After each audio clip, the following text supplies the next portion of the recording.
Our next speaker is Kshama Sawant. Kshama is a Seattle City Council member and activist with Socialist Alternative. She was first elected in 2013, running as an independent and accepting no corporate money. She campaigned on a $15 minimum wage for Seattle's workers and taxing the rich to fund education. After helping lead Seattle's 15 Now movement to victory, she was re-elected last year, despite the determined opposition of Seattle's Democratic Party establishment. Please help me in welcoming Kshama Sawant.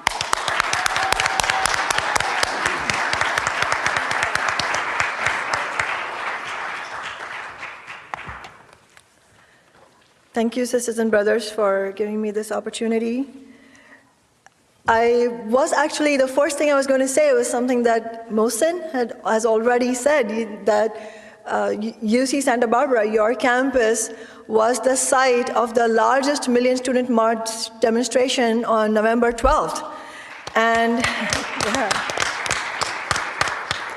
and what was remarkable about November 12th was that it's one of those many events in this current era that signifies that we are experiencing a historic shift. It was the day that US campuses joined an international wave of student protests, and it was a nationwide call to action. And as Mohsen said, it really happened through Bernie Sanders saying on television that really there should be, it's outrageous that we have over $1 trillion of student debt, and that we are saddling our students, we're penalizing them for getting an education, we're penalizing them for doing exactly what they were told to do, and that there should be a Million Student March on Washington, D.C.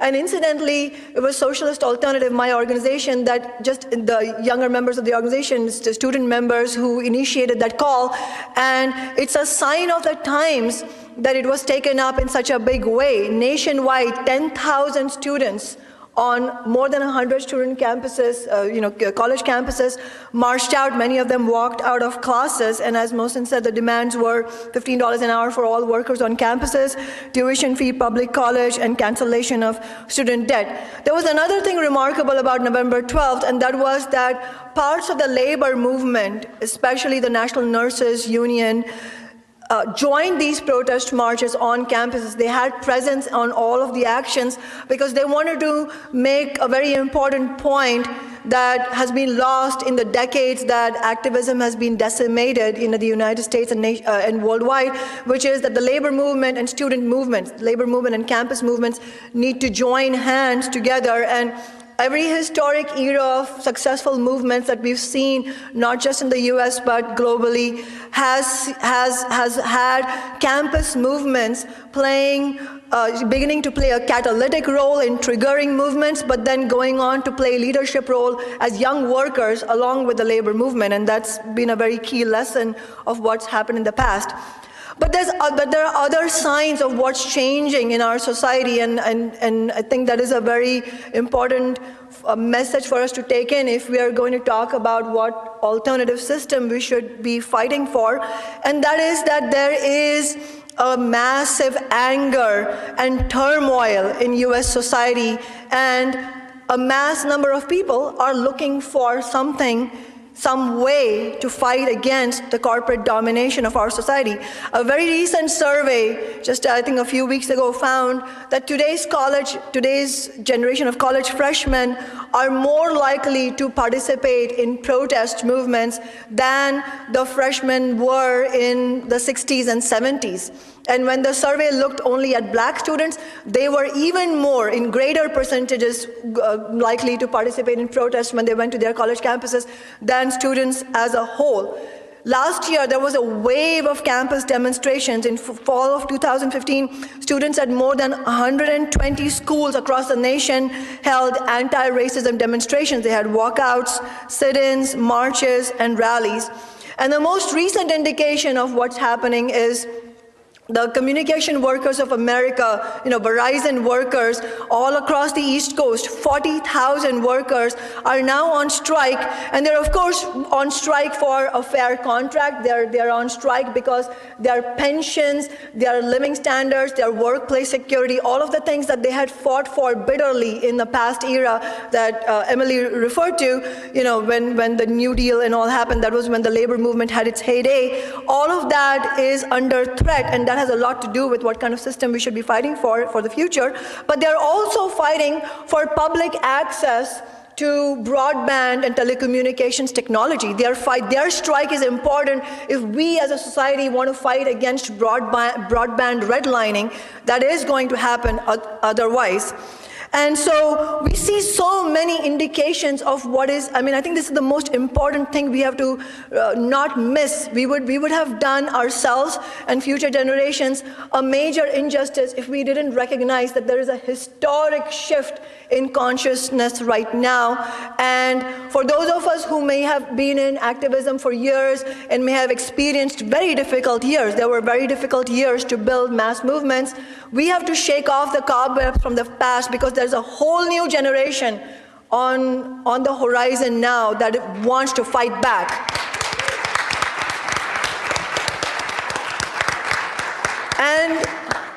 And the biggest, and I don't think this is very much debatable, the biggest expression in our times of the latent anger that is coming to the fore is the response that has been attained by Bernie Sanders' campaign. Here's a guy who, running as an open socialist in the belly of the capitalist beast, he is calling for taxing Wall Street speculation, but that's not all he's doing. He's also, I don't know if you all noticed this, but when the CEO of Goldman Sachs, Lloyd Blankfein, not a friend of students and workers, said Bernie Sanders is dangerous to us, Bernie's response was, yes, I am dangerous to Wall Street, and that is absolutely correct. This is incredible. Some of the speeches that we've heard on mainstream American television are perhaps the most radical that have ever been heard since Martin Luther King's speech at Riverside Church against the war in Vietnam. We are at a threshold of something really incredible, but we have to make it so obviously. And I'll also talk about the other side of the indication of the changing times, and that is the rise of Donald Trump. And I think we have to there's, I would say, two key lessons that we should take from Trump's rise. And one of those lessons, let me say at the outset, is not that the mass of America is turning right-wing. If anything, I could tell you so many reasons why America actually is not only not turning right-wing right now, it has never been right-wing. The mass of ordinary Americans has been well to the left of the political choices that have been on offer for decades. But Donald Trump's rise does signify a couple of things. One, it shows that there is a real danger of the rise of right-wing populism, right-wing ideology. And if anything, it is a grim reminder for us on the left that we need to build our forces, because if we don't, then what is happening is not that Americans want to be right-wing and want to be xenophobic, anti-immigrant, Islamophobic, and so on. Of course, there are those complexities in our society, and not everybody is made out of one sort of a purity of, we live in a system that breeds these hatreds and bigotry. That is true. But the point is that Trump has become a pole of attraction to a real mood of anger against the establishment. Just as Bernie Sanders has become a pole of attraction to those, tens of millions of young people who are looking for a way to fight back. And to me, Trump's rise is a reminder that we have to build the left, because if not, then the right will occupy the vacuum. But more than anything else, it's a sign of the times. It's a sign that people are fed up, especially young people, young women, young people of color are fed up with the status quo. They are fed up with the domination of corporations in our society, in our economy, in our social order, in our politics, and are looking for not only a way to fight back, but there is an openness to a broad-based transformative social change. And I wanted to connect what's happening today, though, to what I would say is the norm in human society. We are taught under capitalism, because it serves the needs of the system, as somewhat like what Emily was referring to. It serves capitalism for us, those of us who don't gain from it or gain to very small measures, that for us to buy into the idea that humanity, the human race, is selfish, self-centered. We are born competitive, and it's all dog eat dog, and that's the way human beings are. So what can you do? It leaves you with this sense of despair and inexorability. What can you do if the human race is evil? But it's not. That's not true. As a matter of fact, if you go, and just to give you a concrete example, this is far from the only thing you can say about this, but just one concrete thing. If you go to, and I was talking to people earlier this morning, if you go to fair.org, fairness and accuracy in reporting, if you go to fair.org, they have polls, opinion polls on every possible issue, all the way from, what should be done about poverty, should the rich be taxed, should the military budget be curtailed, should there be single payer, publicly funded health care, should there be public funding for education. The whole spectrum of issues that constitute a human society. If you look at the opinion polls, right from the time of the Truman era, the American public is to the left. And so if you look at this globally, it is even more overwhelmingly true, because globally, many generations haven't been indoctrinated into capitalism in the way that uniquely happened in the United States. But globally, every evidence of humanity's evolution shows that human beings are actually geared towards cooperation, as was talked about earlier, collaboration, really nurturing one another. These are also human traits. And I'm not a psychologist, I'm an economist, but I can tell you this. If you look at human beings, we are complex organisms with all kinds of traits built inside us. In circumstances, the same person might be selfish, and in another circumstance, the same person might be extremely kind, and even giving to the point of giving their own lives. We have seen any number of examples of those.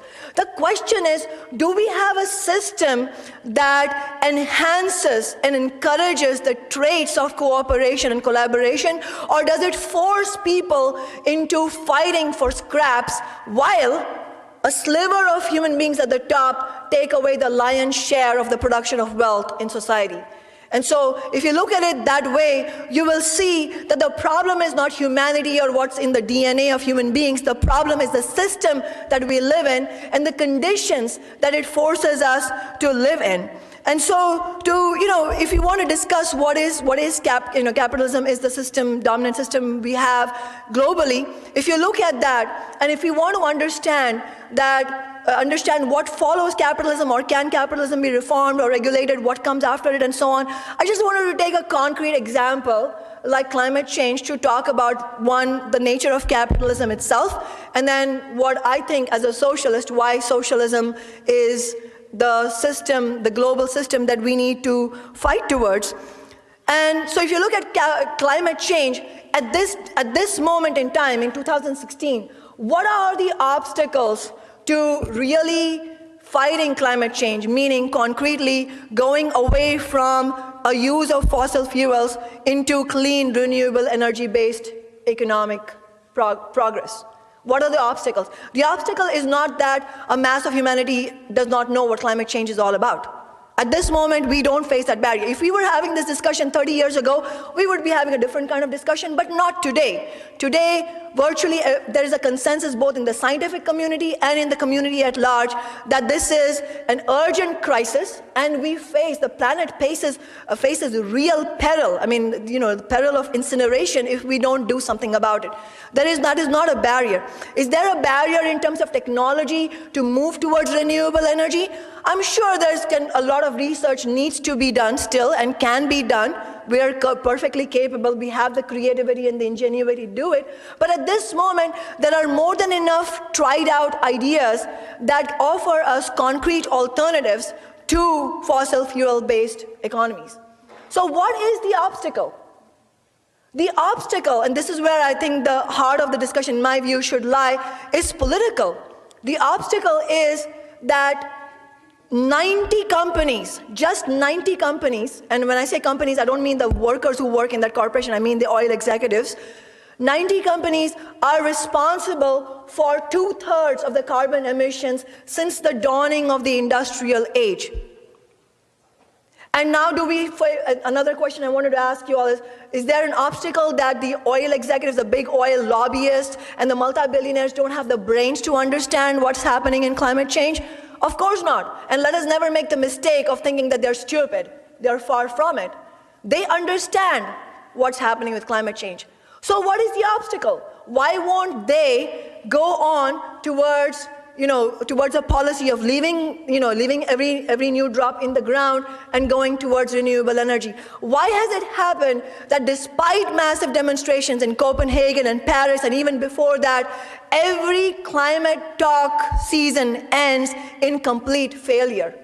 It's because the system of capitalism in which the oil corporations, the goal of the oil corporations, like every other corporation, is to amass the maximum amounts of profits in the shortest possible time, is at complete odds to the need to move towards renewable energy.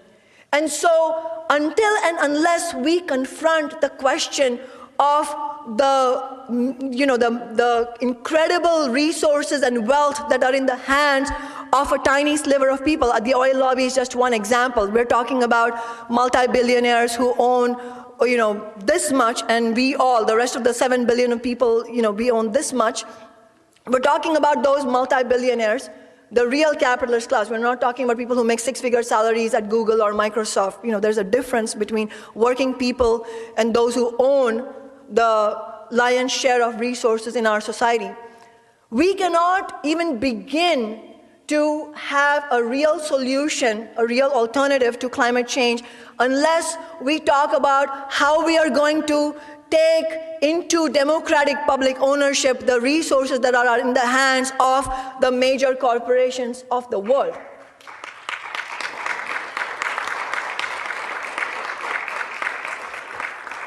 And that, my sisters and brothers, would be, if we did that, apparently I've really run out of time, but I do want to bring up a couple of things, a couple of points for our discussion. And one of those is, that in order to do this, what would it take? And if we did it, what would it look like? And so when I call myself a socialist, I mean that I am a fighter for democratic socialism, which would be a global economy that would run, economy and society that would run in the interests of the 99%, run in the interests of the majority of humanity. And that would mean what? We can fill in the blanks, but basically what it would mean is having the ability to deliver a high standard of living to all human beings by virtue of being human in an environmentally sustainable manner. That's in a nutshell what socialism is.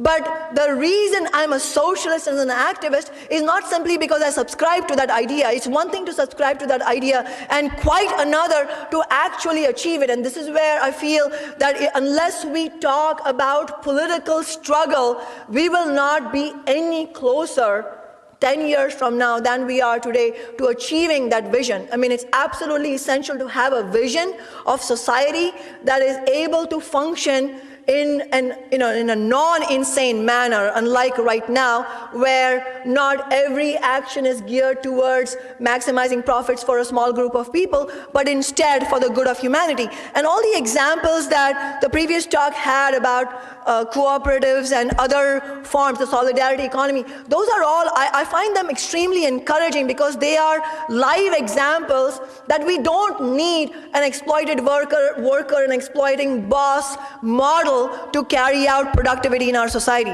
Productivity is not by the Koch brothers and the Warren Buffetts and the Bill Gates. Productivity is by the workers who go to work. If the workers in Santa Barbara decided to go on a one-day strike, this entire city would come to a complete standstill. That is the power that workers have. And so we are completely capable as human beings of running an economy that is productive, and nurturing without that kind of exploitation and oppression. And I think the solidarity economy and the cooperatives are live examples that prove that. But I think that you cannot really achieve that for the mass of humanity, for globally, simply by saying that we are going to have cooperatives in a few areas because of several reasons. One is, if you look at what's happening globally right now, you will see that the process of exploitation and oppression under capitalism is always going on. It just appears in different ways.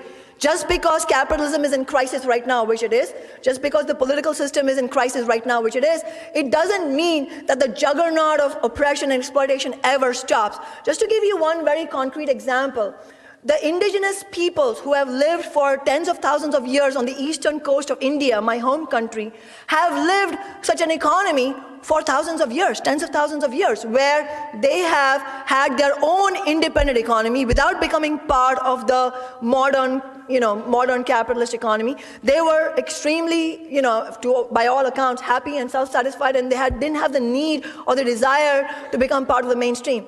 But do you know what happens under capitalism?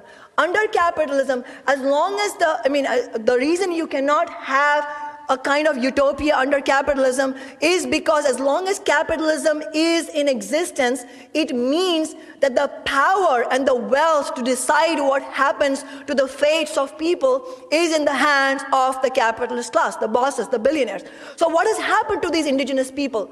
Despite their desire to stay away from the modern capitalist economy, they have been pillaged beyond belief because they just have the misfortune of having lived in land that is rich in minerals. And that is necessary. Those resources, those raw materials are necessary in order to keep the machinery of capitalism going. And capitalism is going to take the capitalist class, the so-called industrialists, they're going to take those resources by hook or by crook. So even if they resisted with their lives. The ruling class will not relent. As a matter of fact, massive, army, sort of violence and destruction and rape of women has been used as a coercion and oppression tactic against these people. And I don't mean that everything under capitalism looks so gruesome. I just use that as an example to illustrate what I think is the logic of capitalism, and hence what the logic of our movements has to be, which is that we cannot, despite our best intentions, we cannot really establish a just global society unless we actually build a political struggle against the capitalist class. We just don't have a choice. I know that the reason people want to look away from it is because it sounds daunting, because it sounds like you have to take a side. Well, guess what? You have to take a side because it is not a neutral situation. This is class warfare, and as somebody said, and this is not something I invented, I'm quoting Barbara Ehrenreich, who said, it is class warfare under capitalism, and it has been aerial bombardment against the 99% so far. So it is absolutely a moral imperative, but as I'm saying, a logical necessity outside, coming out of the system, that we have to fight against the system. There is no way of ducking the question of political struggle. And that is why we need to build mass movements, not only to win reforms like $15 an hour and so on, and for single-payer healthcare, but those movements need to mature themselves into sort of understanding a vision for a future society, but also those struggles cannot remain limited to reforms, as hard as they will be. I can tell you from our experience of fighting for $15 an hour, we succeeded. It was a historic victory for working people as a whole, that we were able to win $15 an hour in Seattle, and now it's gone nationwide. And Hillary Clinton recently claimed that she supported 15 in Seattle. Well, she didn't. I was there. I would know.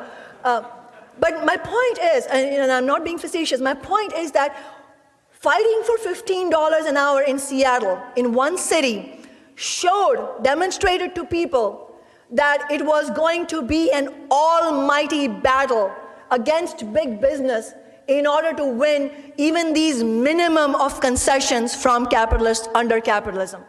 Imagine the kind of struggle it will be to win reforms like the kind that Bernie Sanders is calling for. Single-payer healthcare, taking on the insurance and pharmaceutical industries, taking on the financial oligarchs. They're not going to sit on the sidelines and allow us to win victory after victory on reforms. We absolutely have to fight for every reform that we can win. But while we're fighting for reforms, we will be forced to digest the lesson that it will be hard enough to win those reforms. And guess what? If we keep winning those reforms, they're not just going to stand there and accept it. There will be worse oppression and worse sort of retaliation. We will see other methods. We haven't seen red baiting yet. We will see that still. That will happen.